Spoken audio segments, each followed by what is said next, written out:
B'ezrat Hashem, today's lesson is entitled Believe in Yourself. In order to believe in yourself, you first have to know who you are, because you can't believe in yourself if you don't know who you are. So get to know yourself. But that's confusing in modern society, because modern society tells you that you're a body and not a soul.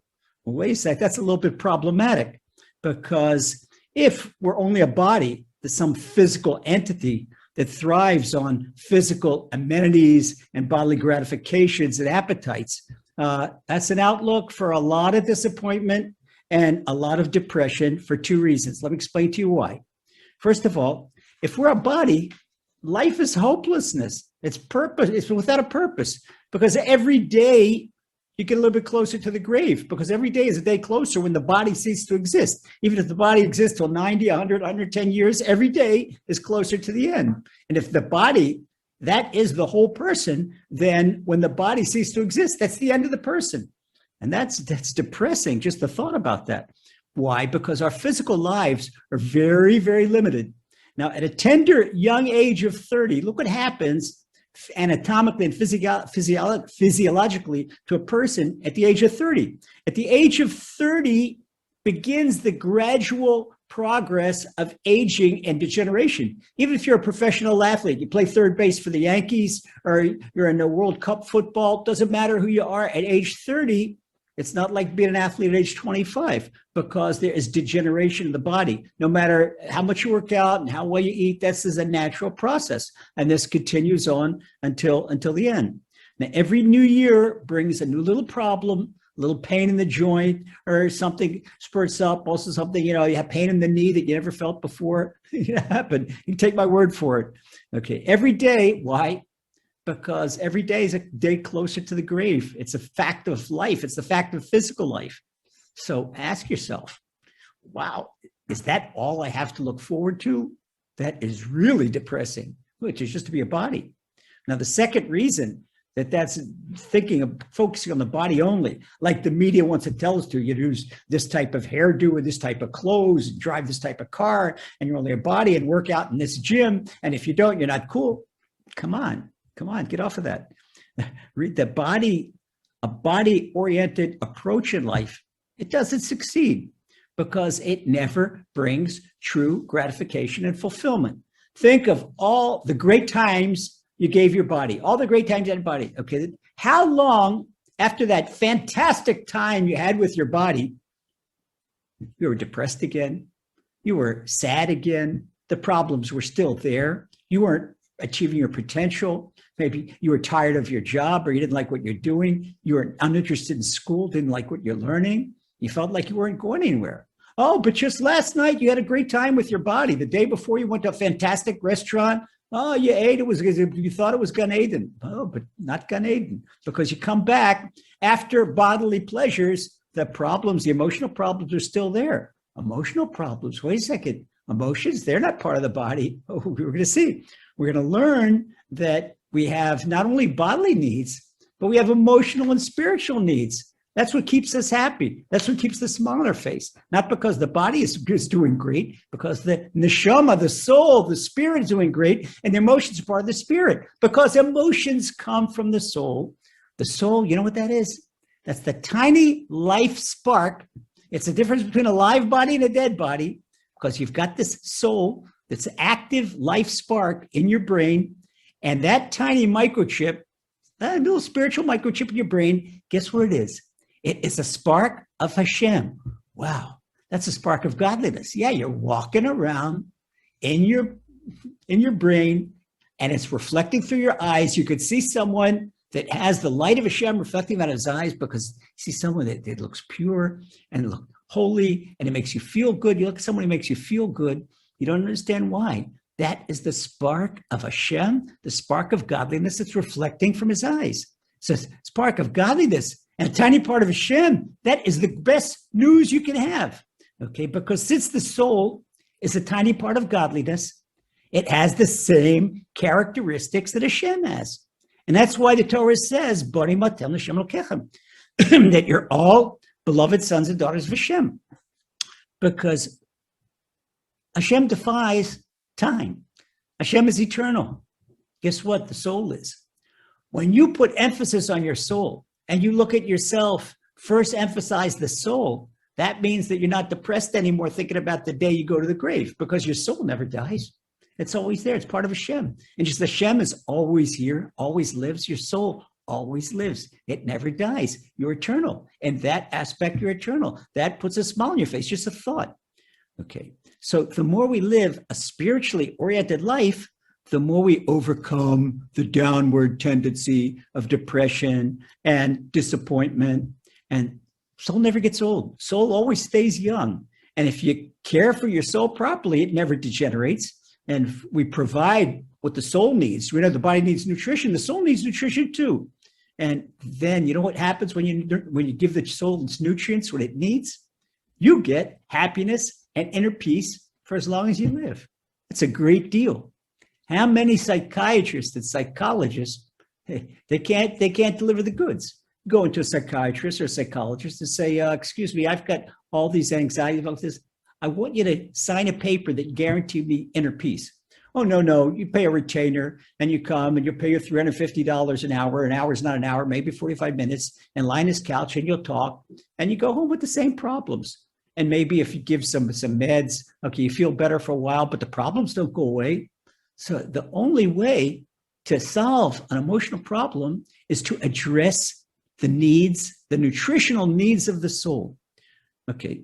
So some people, they go the exact opposite. They say, okay, I'm going to put the body aside, and only so they become ascetics. Ascetic is like a celibate, like a monk on a mountain. And they go to some monastery or some forest retreat, and they starve themselves, and they meditate, and they think they're catching malachim, they're catching angels out of the sky. No, it doesn't work.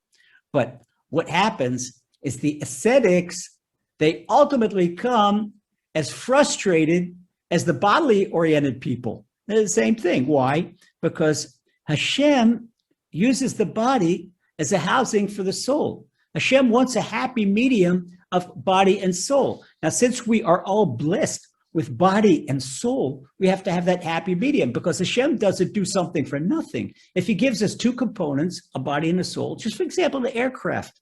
An aircraft has a fuselage, a body, and it's got an engine. Okay, the fuselage can't get off the ground without the engine.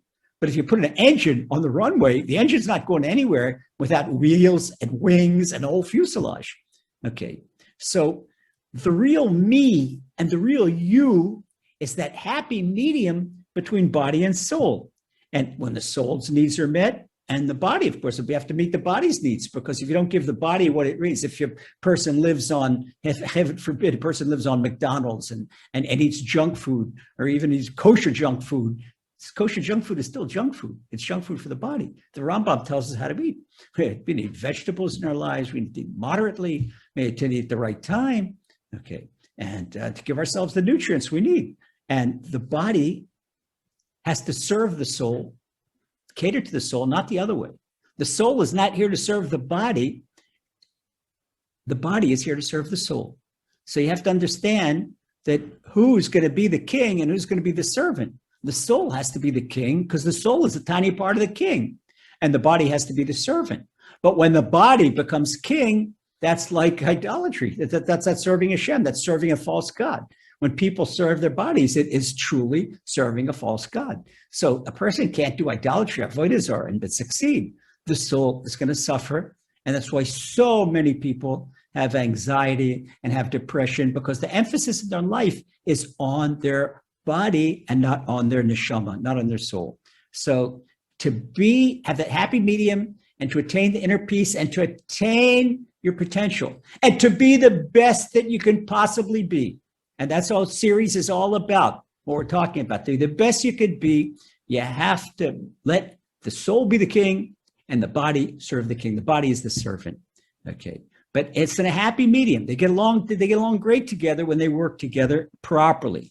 The healthy soul, it rules out any bodily gratification that is detrimental to the soul, or even detrimental to the body for that matter. Give an example, a healthy soul, maybe the body wants, heaven forbid, the body wants an extramarital relationship, chas v'sholom. Oh, the body have a great time. No, but that soul, that would murder the soul. That's not out. The body wants junk food, have a great time. Oh, no, you can't have that because it murders the soul. Can't do that. Body wants pizza and Coke all the time, pizza and Coke.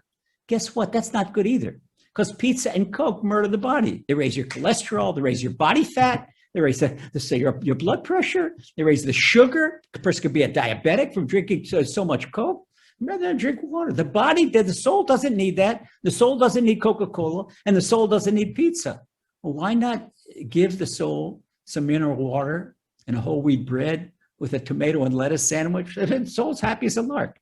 Okay, because the body wants to indulge, but a healthy soul won't let its body indulge in something that's not good for the soul. And something that's devastating to the soul. That way, the soul has to be the balbai. The soul has to be the boss of the body, not the opposite. So that real you is not your body. It's not your body alone. It's the soul inside that. Your body is the fuselage and your soul is the engine. So your personal potential, it's not limited by your body. There are people that are crippled. Look at Yitzhak Perlman. Yitzhak Perlman is in a wheelchair. That doesn't stop Yitzhak Perlman from being the best concert violinist in the world. All types of them. Plenty of people that were limited in their body some way, but they could still attain their entire potential. Just because a person has a bodily limitation, that doesn't mean that he or she can't be the best person on earth in what they do. So if Hashem gave Yitzhak Perlman crippled legs, that means that Yitzhak Perlman was not supposed to play for the New York Yankees. Now, imagine that Yitzhak Perlman would want to play for the New York Yankees. He'd be frustrated 2 times over. He could never be a professional baseball player, and he wouldn't be what his soul correction is to come and give people so much satisfaction with his violin playing. Okay, so he wouldn't be a concert violinist. They wouldn't be a New York Yankee. He'd be double frustrated. There's so many people are like that. Okay, now talking about reaching your peak and being your best. Ask a marathon runner. A marathon runner runs 26 miles without stopping. That's 42 kilometers.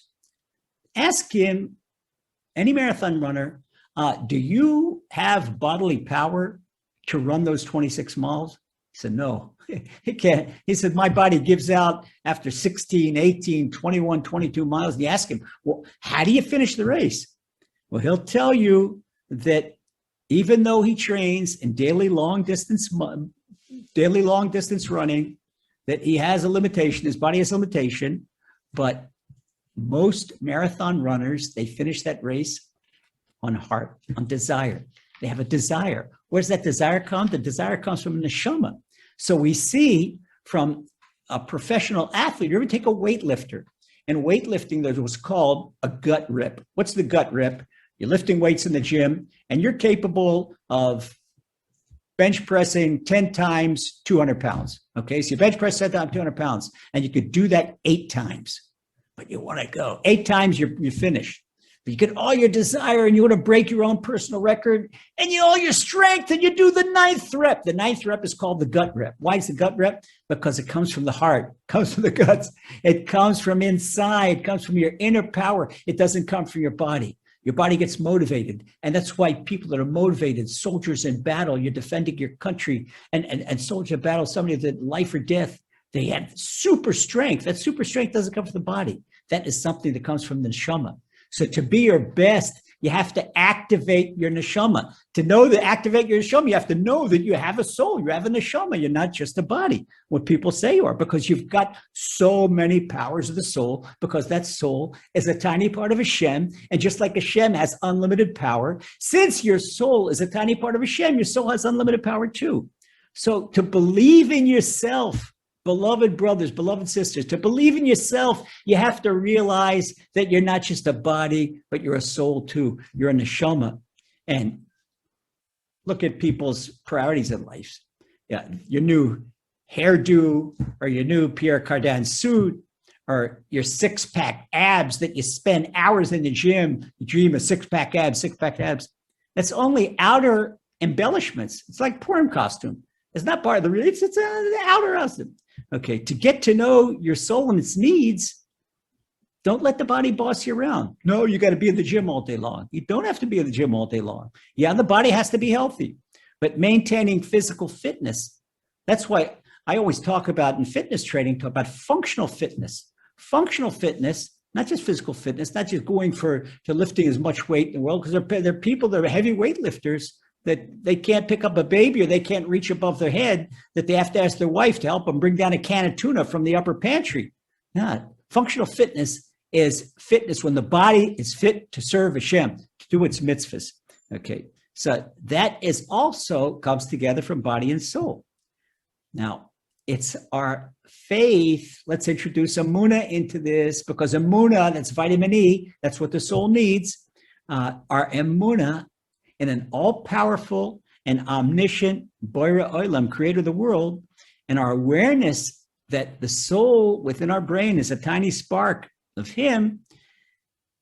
And that way we resemble an oil well in Texas that's tapped into an unlimited underground reservoir of oil. You see, you go down to Oklahoma or Texas and you see the oil pumps pumping away. You say, what do you do? Maybe had the oil run dry? No, it just keeps on coming, keeps on coming, keeps on coming. This is what happens when your body is like an oil well. It's tapped into the neshama. The neshama has unlimited power. It keeps on pumping, keeps on pumping. That is the way to be your best. You can't possibly be your best on your body alone.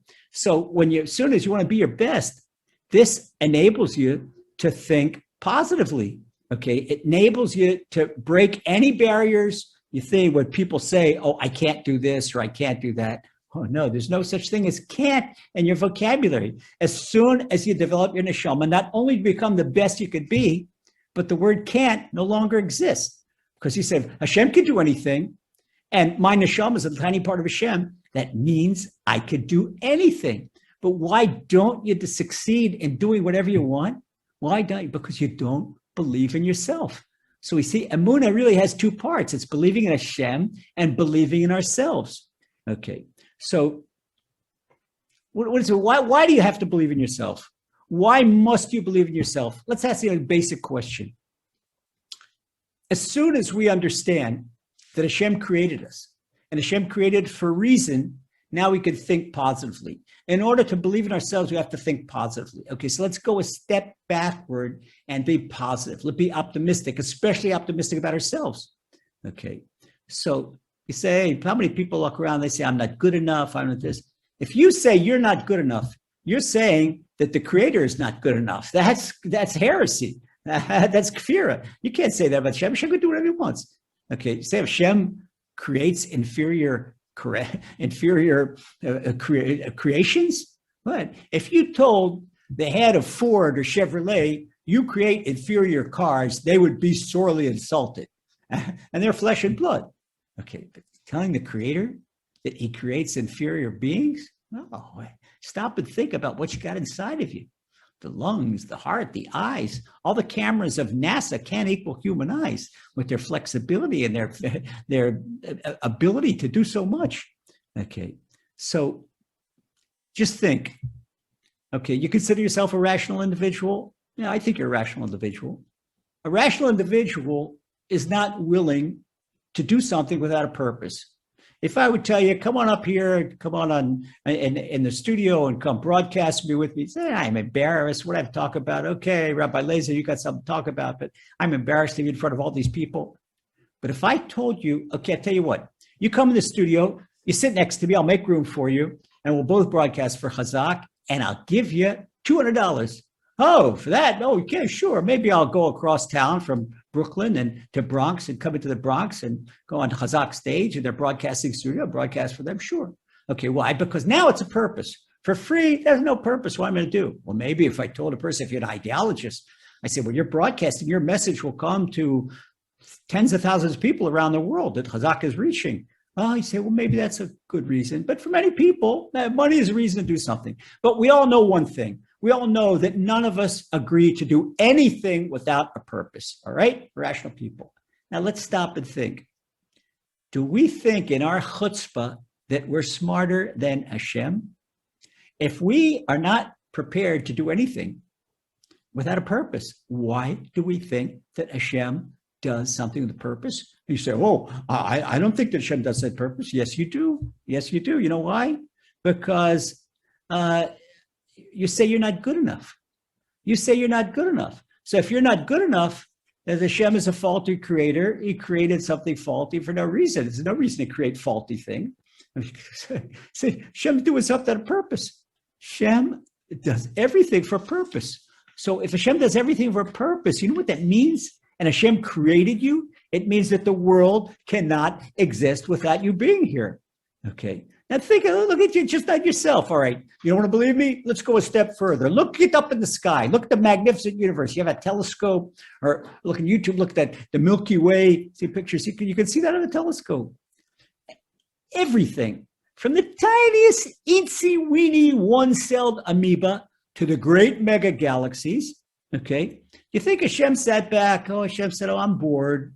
And up here in heaven, there's no TV set. So I'm going to go create stuff because I'm bored.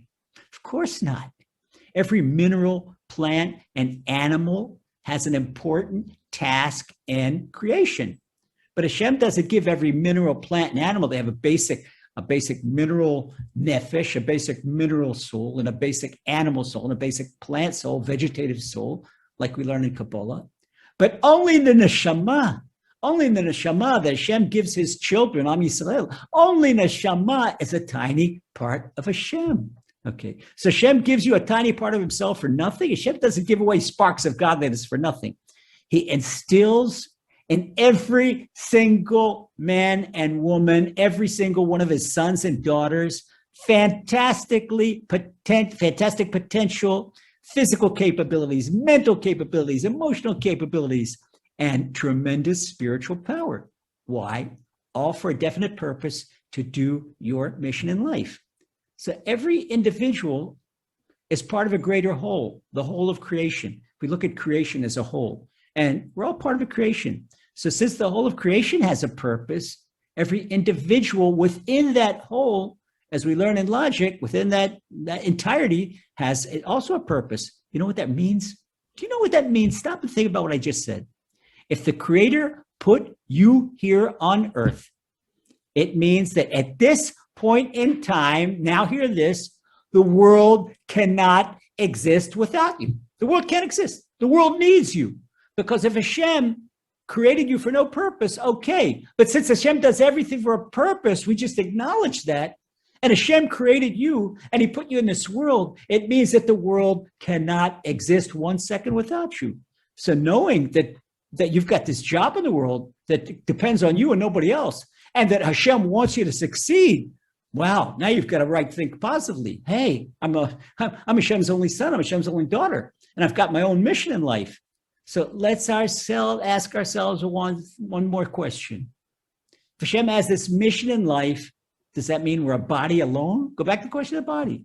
You can only do your mission with your body, because the body, as we said in the beginning of the shur, ultimately it's going to decay in the grave. It's going to decompose into fertilizer.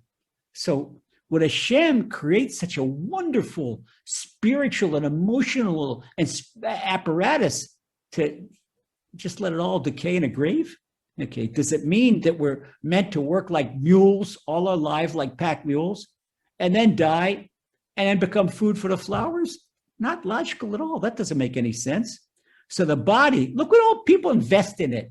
The restaurants and the spa and the fancy workouts and massages and beauty treatments and all kinds of stuff. It all ends up as ash in the ground. It's a harsh realization, beloved brothers and sisters, but it is so true. Now, look at the difference between the body and the neshama. The body is governed by physical gravity. The body all the time pulls us down, like taking a rock, drop it, it's going to go down. But the neshama, that's King Solomon said, Ner Hashem nishmas Adam, that the soul, the human soul, is the candle of Hashem. A candle flickers, it doesn't, if the flame doesn't fall, the flame goes up. Flame goes up, up. The soul brings us up.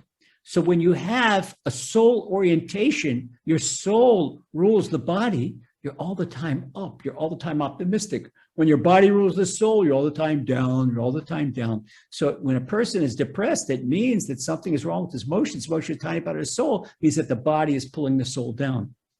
Okay. So that's the difference between the gravity. Spiritual gravity brings us up, where physical gravity brings us down. Okay. So now you can believe in yourself. You know that Hashem created you for a purpose, and you're a unique person in the world with a unique mission that nobody else can do. And now I'm going to give you 7 reasons to believe in yourself. Okay. Reason number 1, tell yourself, I am unique. I am unique. You know what that means? That Hashem created you as he did every other creation with a unique trait that nobody on earth has. Just as your thumbprint is unique, nobody else has that.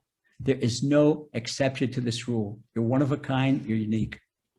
The second reason to believe in yourself, I have a special job to do. Tell yourself, I have a special job to do on earth. Okay. Hashem gave you the particular skills and attributes and talents that enable you to accomplish your very own mission on earth. And if you're not aware of those attributes and those skills, then you have to get to work and identify them, because they certainly exist. Look for them, identify them, and you'll find them. You'll find them. But what you have to do is turn your orientation from body to soul. Okay, put what's in order to making your abs strong and your biceps strong, making your neshama strong. Then you can realize what you're here on earth to do. Number 3, Hashem gave you that mission. Now say, I am capable of accomplishing my mission on earth. I am capable of accomplishing my mission on earth. So Hashem gives each creation what it needs to perform its task. Like I gave the example with Yitzchak Perlman. His task doesn't need for him to have Olympic running legs, okay, or the legs of a left fielder in the New York Yankees. Okay, but he got the talents, the musical talents. He needs to be the best concert violinist on earth. Okay, so if a beaver can build a dam and a little clam can produce a pearl, then you certainly can accomplish your mission on earth too. Number 4, this is really important to believe in yourself. Hashem loves me. Tell yourself day in, day out, Hashem loves me. Just you say, Hashem loves me, you have to have a smile on your face. You can't frown. You can't say that with a frown. Hashem loves me puts an automatic smile on your face. If you don't feel good, depressed, just tell yourself, Hashem loves me. Saying the word Hashem, it already puts a smile on your face. Okay, Hashem is our Father in heaven.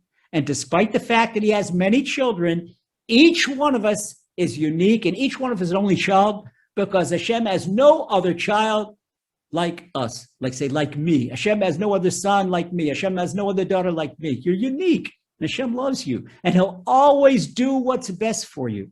And this gives you confidence, and this gives you a reason to believe in yourself.